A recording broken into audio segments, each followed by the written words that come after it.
Mayambu ahanba maktada Kanglele pung original gi maikadagi bisok khairakpamna taram nokchari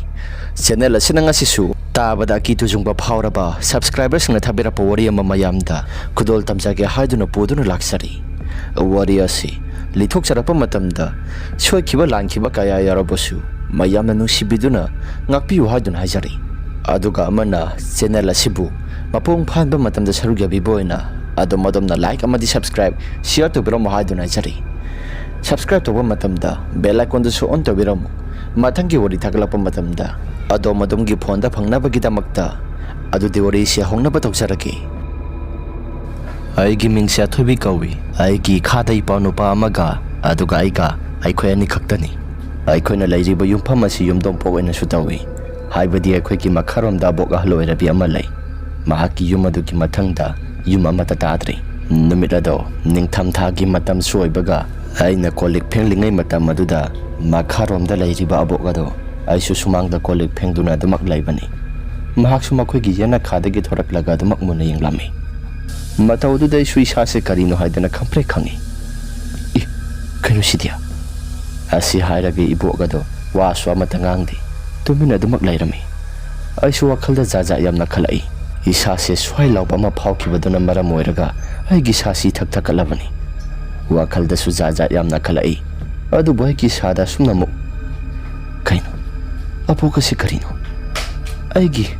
aina kolik phengli basidam hakna dum munna yingduna leiri basina kari maramgi asi hairaga sewadi maset amatangangdi prap kolik phengbodo loisilaba matung ai soigi ka tamna dumak sanglai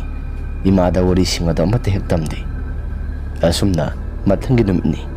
ai khosi nungsa yairaga sak sasi haidana sumang aduda nungsa thorappa matam aduda ai khosi sak chana batawrami sak chana sana ai khosi nungsa yaiduna leiringai matam aduda makharom gi aboga du laklami makhuta tengkot masa masu pairai maduda imana ineya kadai tana sapiru bono sak sarak labro sak tum sak kislaw aboga duna kaso thoidok pasat palaiteda uti thonge haidana nakhoi da khara pi gi haidana tengkot masa si thilakpani se abogado ngarang mahakna yenglapam eng adoi di sa si yengkiba matam aino kiba matam madudai sa si swai lauba ma phawkhrabani madugi matam madudai gi sa si kiba phawraduna wakhalda karigumba khara di khankhrabani onthongna hina khidreda mi eng na yengmakni masigi hanubisi asi hairaga wakhalda su khalli aboka se khoi gi hingkhol manung da laidana yinglam laba matungda adu maksat ki mataudu dai su wakhalda suna di khalli kainu masigi hanu bisna mi gi hingkhol manung masida laidana yinglam libase baba hoi ma hoi di kari gumba mata khanda basala asi hairaga tengkor adu kari gumba mata pai batauda adu mak thanami adu bai gi paunu pasi di masada kari wakhal khalura bano khandi insang adu masak su yamna phaje uti do tap pauna pai kre aduga matomda burbur laun hupki madudai na sunhai hai kaino ngakang do rabasu laigi thadokna bang tawge haidi laiga mata thadokta bida dum nang na sari budu karigino sese saninga gabu karino adum thamaga adum leibe agadro ayare si laigi na laigi thokpa asi hairaga ipano paduna kaikena khara hairaki madudai na ibo nangama saba thakpadane sokpoina tawradana asum tawdana ipanu paduga khoi ga sisai sing sana ba imung manung pulak pun loisilapa matungda numit takre numidangi pumapan muk taraklaba madugi matamtani sai sing sana ba loisilapa matung magi kasing dai khosi tumba pothanarapa sangnarakpa matamni madugi matam maduda aigi pawnu pasima buga do lengba thinba tawrakle haidana ona thoina phana kuina khangduna lairami matawdu dai khosi karino haidana wakhal sisu khalli maduda hospital da khara thuna pura si haidana hospital tamna tumak purami pung 12 tare hospital jawba matam di bungo si khara pharaklaba kana duda aiko si yum da muk putharakle asumna numi humni mu lairaba matungda aiko babana porom ama pharakle haidana aiko imong manu pulap puna thonglami babana sumnai rakhi hai ibema makharom ki nabo heda insang tengkora si amteng thilogera makhoi gi namuki tengkora si su piruso baba ai di onthona tangkreda tanbe adi napa nupa sidi gyameng kamata taroi nang na khara insang tengkora si thinboina insang ase khara piruso Babana sumna hairaklaba kan aduda isu hoi haidana adumak yari. Asum tawdana isi makharom thangba sarukta lairiba abok adugi manaktamna adumak lakli. Asum tawdana abok adugi manakta isi tanna adumak lakpa kan aduda abok asi karigumba amata sumana manina idi. Sumang aduda lepi aina abo tabro abo abok asi ahanbada karigumba amata kumlakti. Kaino niga amata leitraba salo ma kumbhamdi thokpanida asuk yamna hauna kaurisi amuktang ka kaugi abo asumna kauba matamda aboga da kona thangda kumlai kanano abo aine athoibine kari haige abo kine haidana insang thilakpane asumna hek hakiba matam aduda abogna yare sumang doina thanamlo aise thabak kitang sindana khu thadokpa gamata yadre kaino ni insang thilaki hairaga khu thadokpa yadre hairibasina hoida phanadum phari aisu isa silai kaleninda bani khara thuna salhoragi asi hairaga prapra baisi tholakle asumna numidangi matamni makharom da lairiba abogado makhoi ki sumang ta na kari guma posak ama tawbagumna aina lai duk thongmai thanba numidangi wairam matam madudaisi mahakna tawriba pumnamak singado surami mahaki sumang aduda kari gumba posak ama tawraga phumgadawgi tawrami maduda aina wakhalda sumna sukhali karino masigi halasin handak marak tawkhalakliba sumang asida numi taramdai gi matam sandhya yasanglakpa matam asida mahakna tawriba si karino sidi mata amanina asi hairaga isi imungda sanglai aduga imada tami imana kaidawragi haidana hanglai maduda aina makharomgi abok asi sumangda kainoma tawraga lehawi aidi amna talli masigi nupisi masiksi uba khaktada isase karigumba ama itaw tawi imana as yare daibe manangsu kaishu thudokpa amata tawrosi wakhalda pongkhan khanjilono henjina khanse mangkre nangi wakhalada aikhoi mayam ama leirisidi numit ado isu sumangda kolik phengduna leiringai matamdani makharomda leiriba abok hoisigi makhoi ki saksang thangba maikai somda khana gumba misak ama yenglaklaga murum sonbagum tarakle matam maduda gi sasisu kiba khara phaurakle hana phauba yengba tawda masamana ifa pharaga le yengliba miengado aisu karino haidana misina yengbani kaino sidia wanthona ki krida asi hairaga wakhalda sukhali ngai haktangi matungda kai kaino tawramba pumnamaksing lairamba pumnamaksing adu su ai sai thanta pangkida kirakpa phauraktuna kolleksing adu prap samthokle aduga khala thuna sanglapa matam aduda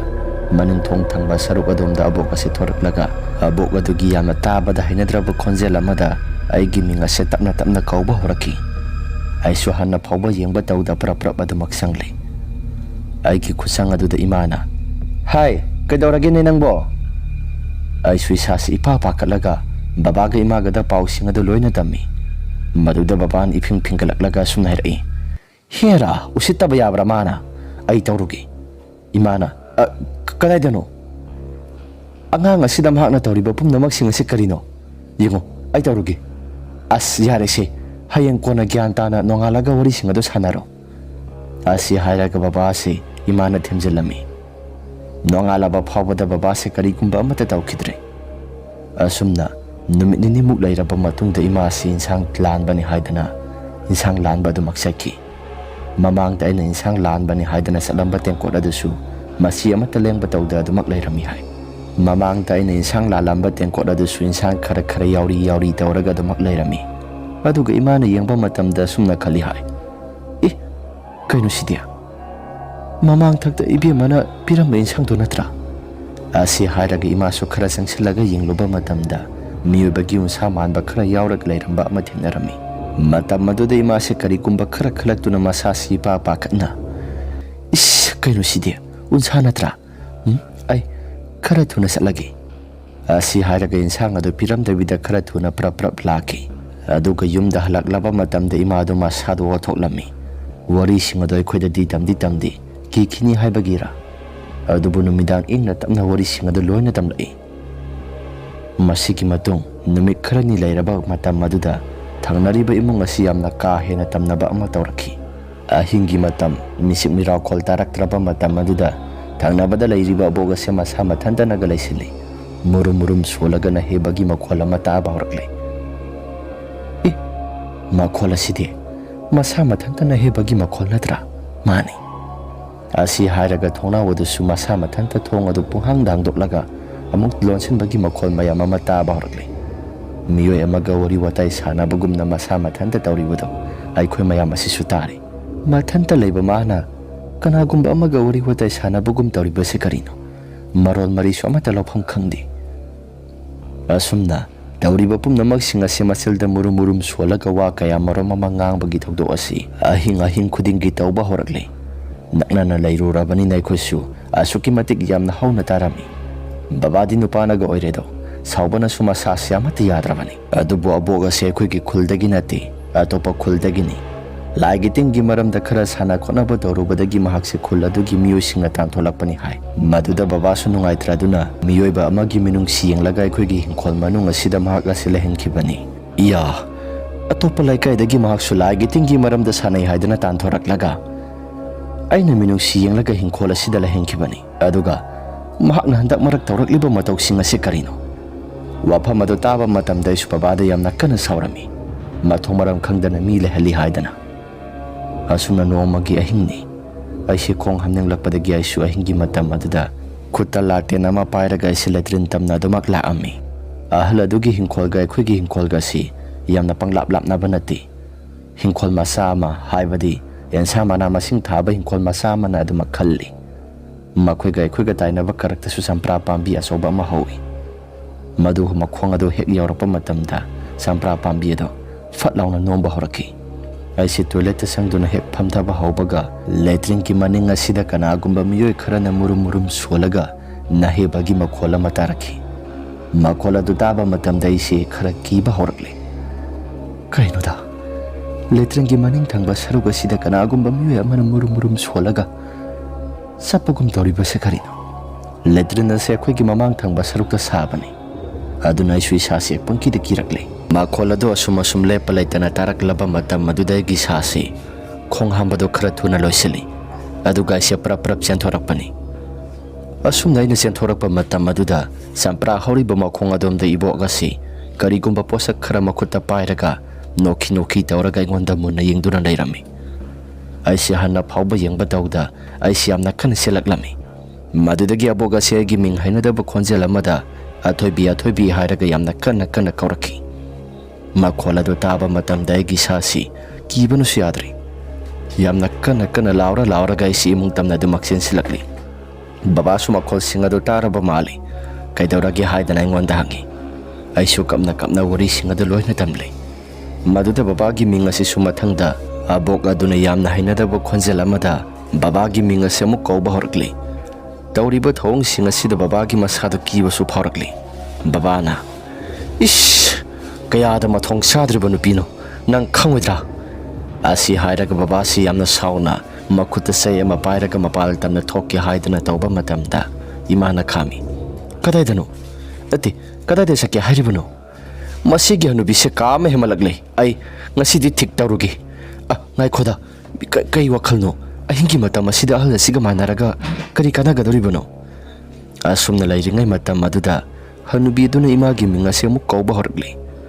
mahakna kaurakliba mingkaw asi haibadi khukaw asi ai khodi taba matamda isada yamna hainadri babana masi soiro se ngasigi numit asida adumna babana kaikeno khara haiduna lairingai matam aduda abok aduna makhatana hai nakhoi bu kanagumba amata laitrabo se thong se muta hango se nakhoi gen sang saruk thilake haidana se thinba lakpani se thong se muta hango se babana yamna sauna hai hanubi chalo nang khara thuna chalo nang natrabadi nang agi khutta nang nathawai soidana mangba tare asumna hajubada bokado yamna ngakpa mataw amada sumna hairaki ha ai bu hakani haiba phare tholo agi thawai se halu law se ai nakhoi gi thongjela sida lepaga laire asumna hairakpa sida babado ka haina saukraba male ai sui sasi kibana su thak nikli babado khamba mata yadana dumak thoki adu bongak pagi mataw mada abok adu lepaga adum sumtring sumna lepaga leirami ima ga igana babado khami adubu tanjadu abok ki tung thangba saruk aduda muksuk muba miyoi anikak nakal lom da tholaki maduda aikosi uba matamda isasi kibuna suyadri babagi masada sauramba pumnamak singado madugi matau singadu uba matam maduda masado sauramba pumnamak singado mangkhibagum tawi aiga imagana babasi sangsilaw haidana imungda khra thuna prap singseli tawriba mo matau singa sidai sasi wanthara kadarabani baba lawsi sangnaba tawrasi asi hairaga babasi imungda khra thuna pusili thong asi su thingjelli thong thingjelaba su hal nupi aduna thong asi yamna kana thilakpa lepti hai ai bu hakani haibatai law halu law narel aduk yamna pharaga kari gi sanglibano law ai bu halu law khara thuna tholo asi hairaga thong asi yamna kana thinbawraki imana moi baba khujulai kham khara mai thabana phagadoribra thado khujulai kham mai khara thado aduga phabra yingsi asi hairaga khujulai kham khara mai tharakli madugi matungdagi di tumina laikre ngi hakdang di tumina laikre phare khallaga ai khoise mayai ka da khara thuna janglakle aduga lenta nama thalaga ai khoise thanam laba matung magi ka singda tumba sanglakhi saurakna ahingi pung ani gumba taraklaba matamni mitsi wirum sarum khara withaba horaklaba matam maduda aigi nakong asida mukasu aigi mingasi abok aduna yamna hainadaba khonjal amada athoibi haidana yamna kanna kaurakpagumna isi taba horakli makhola du hek tarakpa matam maduda isi kadaidagi tarakliba khonjal no haidana isi haiphet taraga yingi kaurakliba khonjal gi maikai isi aina yingluba matamda aina tumliba ka asigi hek phamungi nakal thangba sarukta lairiba phaglangi mapadani is kaino toriba sidi asi hairaga gi sasi kauriba khonjal singadu sunoki tauraga kaubagum hek taurai pakhat pa heman khibanai gi sasi wangang baga mata thokhidrabani ngi haktangi matungda bok hanubi asigi mahaki sakhum thangba thongnaw adom thangba saruki thongnaw ado masa mathanta kanagumba amana gam launa hangtoka hangjinga sanabagumna makhol khara taba horakli makhola du taba matam daigi sasi amuke hena kirakli mi mari manga leiraga makhoigi yena khaduda kanagumba khara na murum sonbagum makhol khara tarakle makhol singadugi marak aduda aigi mingase athoibi kauraga bok aduna makhol singadu tamna du maksatkre isase kibe mandana isu phaju manungda subsilaga isase kok phawba singkhalaga du makhangami sigi hanubi sidi yaroidrina aidi makhol pumnamak singase tabadi sase haina kidreda asi hairaga wakhalda su khalli asumna nongalaba matungda isi imada pau singadu loina tamle baba sori singadu loina taraba matam aduda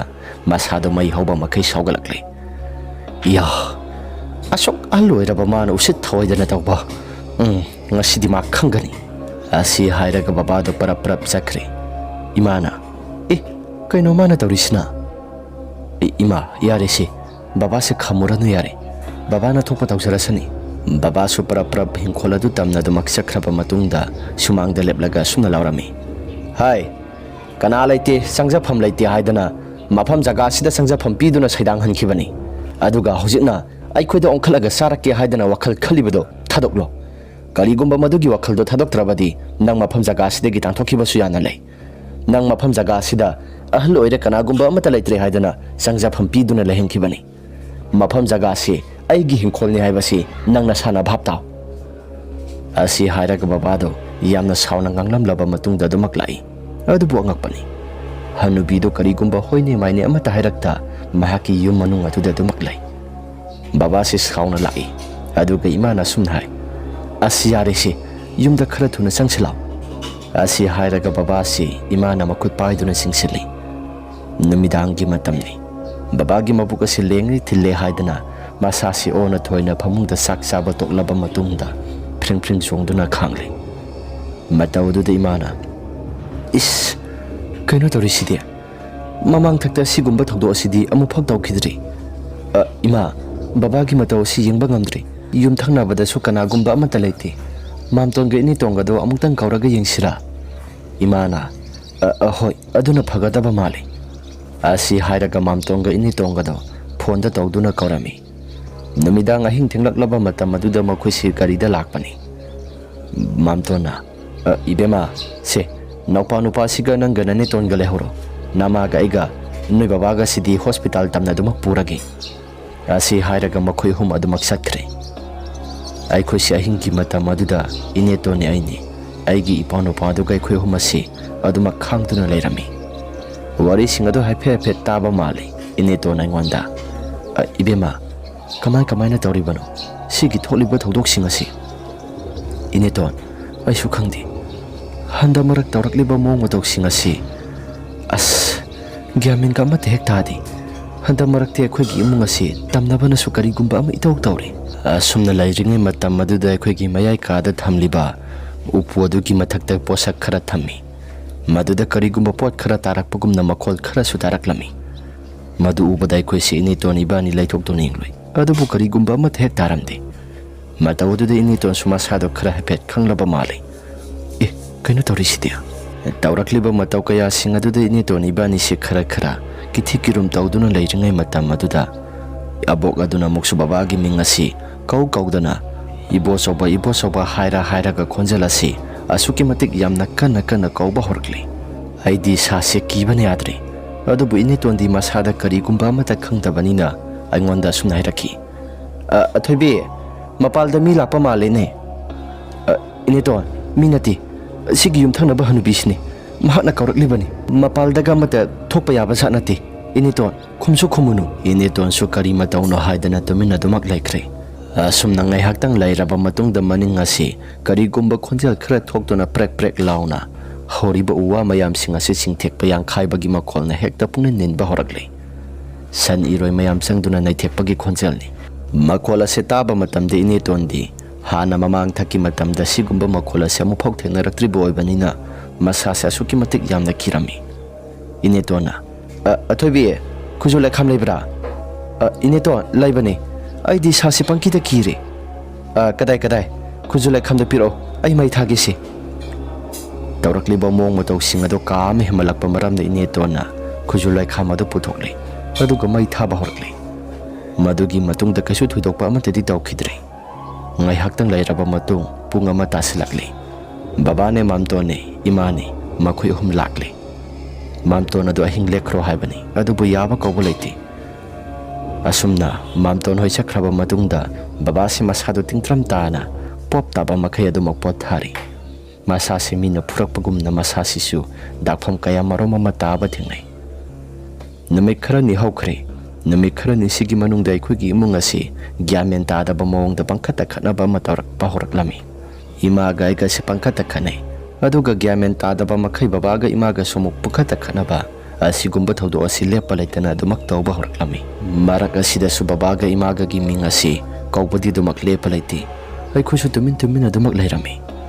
tawri ba mawng singa se khusu hemalak paduda kari karam tawragai khusi phagadaba no haidana wakhal da pangkhanda khanba horak lami babana handa maragasi tawri ba mong matok singa sinai khosi gyamen amata tadaba mafam marang khangdaba haibadu ohli jengo handa marak yumthang nariba hanubisina tawrakli basi mahakna tawri ba mayam ase khoi sum yengduna lairasi haibra natraga phanaba toksa haibra babagi wafam asida imana ngai khosi handa maragasi nangai ga su unaba yadi isanu pi ga su unaba sunya yadi tawrakli ba mong matok singa sidaidi pangkida kiraklabani karigumba wafam kharadi masilaire aina nahan nganglo baduda ahala si saudana aigi ithakta laman kumlak libra madu sumali ado laman kumlakta ba haibaduna amani aidi isa singsi khudong thiba nanglakadra haidana aidi bangkhanda khalabani madu sukona thangda lakpa yai ado aikhoi phanaba kaino kharadi tawbadi yaida mai bira amadi tanabana di phabani asi hairaga babaga imaga si numidang athengba matamda wari watai sanare adu bu angakpagi matawni nongalak matam maduda yumthang nariba hanubi si makhoi imung manunggi miyo singna haiba ama lakami ahla dogi imung adogi miyo sing ado laklaba matung yamna ngakpa mataw mada ahla do laitre haidan hairaklami kaino hairi sibo nahan makai makhol yamna tarida lakiba miyo singduna sumna hairami tada ꯂꯩꯇ꯭ꯔꯤꯕ ꯑꯍꯜ ꯑꯁꯤ ꯉꯁꯤꯗꯒꯤꯅ ꯅꯨꯃꯤꯠ 10ꯅꯤꯃꯨꯛꯇꯤ ꯁꯨꯔꯕ ꯃꯥꯜꯂꯤ ꯃꯍꯥꯛꯀꯤ ꯃꯁꯥꯁꯦ ꯈꯔꯁꯨ ꯁꯣꯛꯆꯤꯜꯂꯤ ꯕꯕꯥꯁꯨ ꯃꯇꯧ ꯑꯗꯨ ꯉꯛꯂꯕ ꯃꯥꯜꯂꯤ ahal adugi yumda haipet changduna yengluba matamda masado khara soksilami adubu yamna angakpagi matawni numit 10 muk suraba mahakki haksang adubu pathaba pumdaba amata tawdaba makai mana mahaso amata namde adubu karigumba amata tawde itiek tekpa makai kusu khaktamak musilaga masa kitang mak soksilaga dumak lairambadu dai kwesi ngakpana su kham thingli babana ado ahal asilai trabanina poloi basidi kadom doina poloi ke habano dada poloi basidi khoi adoina pujaragi aduga poloi na boina tawruragi phare maduna su pharani da asi hairaga hanubi ado makhoi gi mung manungi miusing lakringai matam maduda pulap haksang adu puhankhre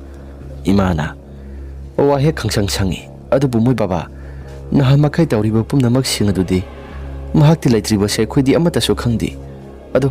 apu masagi manam so amata namkidi kamain tawrino mahaki haksang asibu aisu khangdi ado phare ahal asilaitre khangabani nai khoisu sidagidi shanti oina laibe yaredana shanti budi oina lairani haibabu ado mahaki thawai adudi imung asida dumak lairamba yaida phare si kona matang gi oina thabak sing asi tawrakpa haibaduni khudong thiba hek nanglaga nai khoisu maibara maibira akhang hai khara tanaraga kaino khara yengthokpa haibaduni asi hairaba matungda khoisi adumak lairami adu bohala se laikhidre haibagi wani tamna badi sungdep lepa laiti no mana babagi ming kaurai aduga no mana imagi ming kaurai no mana mit amasu insang thilaki insang ase thanam lage haidana sumang mayai duda tengkot thada bagi makhol aduga pukham tengkot thada bagi makhol ase lepa laitana sumak tarami adubu tawriba pumnamak sing ase hanubi se laitrabanina mahakna lairingai matamda tawramba pumnamak sing ado mahakna tawrakpani haiduna khallubani adubu hojikti mahak masasu laitrabanina tawriba khudimak ase tamnabani haibase khalakle babana pasigi hanubisi sira phawba he maruna yuida as onthokpa gi hanubinida babana hairakli bo hai pumnamak singasi imana sumna hairami moi baba hayengdi maiba amada phajana yengthoksira yengsi ado tawriba pumnamak singasi phanaba aikhosu kaino kharadi marang tawdaba yadabani asi hairaga numitumadi ma se kolik phengi haidana lairingai matamni sumangda kolik phenglingai matam maduda apu masagi manamasi yamna kana namba hor I hai manamasi kadom thangba sarukdagi no haidana yenglingai matam maduda imana manamasi kadomdagi lakpa manamno onthokna namthikhreda asi hairaga imana laidana yengba matam maduda hanubidugi maning thangba sarukadomda hanubido maduga saban sakmanaba misak ama sumdring sumna lepaga lairami hai madu uba matamda imadi lawai luton sakraba mali ima so kolik ado prap phengba loisilaba matung pusilakle madudagi babagi imaga sahing nongalaba matung maibara maibira mutang tanaraga yengsi haidana maiba maibi akhang haite yengthokpa matamda asumna phaurakhi mahakna ana sanaramba lai asina mara moiraga mathi phongbani mahaki thawai asi suyumpham asida dumak lai ado phanaba kaino khara khuram thoklaba matung kasu thudokpa amata tawraida aikhosu phanaba muktangdi yengbiyo haidana maibaduda yenghallami masigi matung maibaduna kaino khara yengthoklaba matung yumpham asi su sidokli adubu yumpham asi sidokli haibagi wani marakta tamnabagi khonjel adudi adumak lepa leitana adumak tari asumna matam khara makhol singa se tana aikhosi lairuraba matung matam khara gi matung dadi yumpham asi kanagumba miyoi khara lairage haidana laigi tingi maramda phajana khuram thoklaba matung yumpham duda nungaina laikre marak aduda laigi tingi maramda khuram thokraba matung ihang hangduna lairingai matam maduda yuma se khara sidoklaba matam laiting khuram laba su khara di dumak mathi phongbani adubu kanagumba miyoi khara laising khraba matam maduda karigumba amata tawrakhidri makhoi su laigi tingi maramda phajana khuram thokre asum tawdana hojikti karigumba amata makha tana tawrakhidri hanagi matawgum adumak nungaina lairi misu hanagi matawgum yumase lanna amaga tabado madumakti tawdre hojikti yumasi su ka hena kunglabani na karigumba amata hek tawrakhidri wari ase matang asida losinjari karigumba wari ase nungai birabadi like amadi subscribe share tawbiramu haiduna jari aduga amana ꯑꯗꯣꯝꯒꯤ ꯏꯁꯥꯗ ꯊꯣꯛꯄ ꯑꯁꯦꯡꯕ ꯋꯥꯔꯤꯁꯤꯡ ꯂꯩꯕꯤꯔꯒꯗꯤ ꯑꯩꯈꯣꯏꯅ ꯄꯤꯊꯣꯛꯆꯔꯤꯕ WhatsApp number ꯑꯁꯤꯗ ꯊꯥꯕꯤꯔꯛꯅꯕ ꯅꯤꯡꯁꯤꯡꯖꯔꯤ꯫ ꯐꯔꯦ ꯃꯌꯥꯝ, ꯑꯗꯨꯗꯤ ꯉꯁꯤꯒꯤꯗꯤ ꯃꯇꯥꯡ ꯑꯁꯤꯗ ꯂꯣꯏꯁꯤꯟꯖꯔꯒꯦ꯫ ꯃꯊꯪꯒꯤ ꯋꯥꯔꯤꯗ ꯑꯃꯨꯛ ꯍꯟꯅ ꯊꯦꯡꯅꯔꯁꯤ꯫ ꯏꯃꯥ ꯂꯩꯕꯥꯛꯅ ꯌꯥꯏꯐꯔꯦ꯫